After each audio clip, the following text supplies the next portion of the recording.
Hello learners, कैसे हो आप सब। आशा करती हूँ आप सब अच्छे होंगे। शिक्षा एक नया सवेरा में आपका स्वागत है। आज हम शिव मंगल सिंह सुमन की रचना को पढ़ेंगे।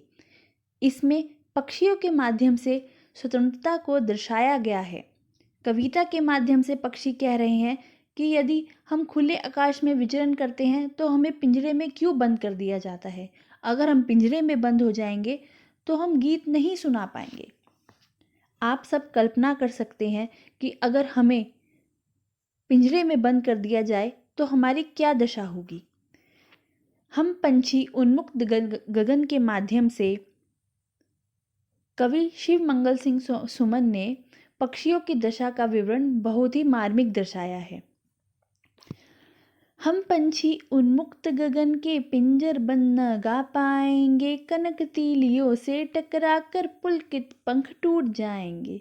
हम बहता जल पीने वाले मर जाएंगे, भूखे प्यासे कहीं भली है कुटुक निबोरी कनक कटोरी की मैदा से। अब इसमें कहा गया है प्रस्तुत पंक्तियों में कि पक्षी खुले आकाश में विचरण करते हैं, यह उनका स्वभाव है और उनकी स्वाभाविक विशेषता भी है। यदि उन्हें पिंजरे में बंद कर दिया गया तो वह गा नहीं पाएंगे, क्योंकि गीत खुशी में गाए जाते हैं और आकाश में उड़ने वाले पक्षी पिंजरे में बंद होकर कभी खुश नहीं रह सकते, सुखी नहीं रह सकते।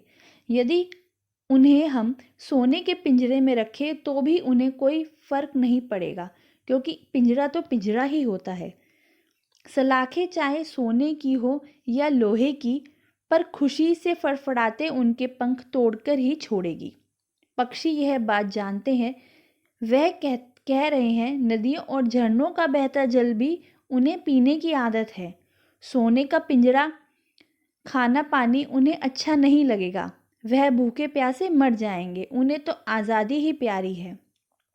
कड़वी निमोरी भी खाना पसंद है। गुलामी में मिली सोने की कटोरी मैदा उन्हें कभी रास नहीं आएगी, क्योंकि पराधीनता में मिले व्यंजन कभी स्वादिष्ट नहीं होते। स्वर्ण श्रृंखला के बंधन में अपनी गति उड़ान सब भूले, बस सपनों में देख रहे हैं तुरु की फुनगी पर के झूले। इसमें भी शिव मंगल सिंह सुमन जी ये कहते हैं कि पक्षियों को हमेशा हमें स्वाधीन रखना चाहिए। उन्हें हमें कभी पराधीन या उन्हें किसी भी पिंजरे में बंद करके नहीं रखना चाहिए, क्योंकि पक्षी का स्वभाव है उड़ना, खुले आसमान में उड़ना। पक्षी कहते हैं इसमें सोने के पिंजरे में कैद होकर वह अपनी गति और उड़ने की कला सब भूल गए हैं। वह वृक्ष की सबसे ऊपर की टहनी के सिरे पर बैठकर झूला करते थे, वह भी सब भूल गए हैं। यह उनके लिए एक सपना बनकर रह गया है। उनका अरमान था किरणों जैसी अपनी लाल चोंच से तारों जैसे अनार के दाने चुगने का, परंतु गुलामी के जीवन ने उनके सारे सपनों और अरमानों का गला घोंट दिया है। उनकी खुशियां उनसे छिन गई हैं। अब तो वह पिंजरे में बंदी बनकर रह गए हैं। इसमें कहा गया है ऐसे थे अरमान की उड़ते नीले नभ की सीमा पाने, लाल किरण की चोंच खोल चुगते तारक नार के दाने।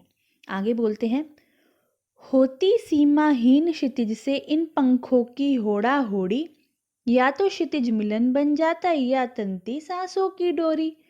इसमें भी यही बोल रहे हैं कि पंछी अपने आज़ाद रहने की इच्छा को व्यक्त कर रहे हैं। इन पंक्तियों में पक्षी कह रहे हैं अगर वह आज़ाद होते तो उड़ते उड़ते आकाश की सीमा ढूंढने निकल जाते हैं। अपने इस प्रयास में या तो वह क्षितिज के आखिरी छोर तक पहुंचकर ही दम लेते या अपने प्राण त्याग देते। नीड़ ना हो चाहे टहनी का आश्रय छिन छिन कर डालो, लेकिन पंख दिए हैं तो आकुल उड़ान में विघ्न न डालो। अब इसमें कह रहे पक्षी पुनः यही कहना चाहते हैं कि भले ही उनसे उनका घोंसला छीन लो, पेड़ की डालियों का उनका ठिकाना भी नष्ट कर दो, लेकिन जब ईश्वर ने उन्हें पंख दिए हैं तो उन्हें उड़ने दो। उनसे उड़ने का अधिकार न छीना जाए। उनकी आज़ादी उनसे न छीनकर उन्हें अंतहीन आकाश में उड़ने दिया जाए। धन्यवाद।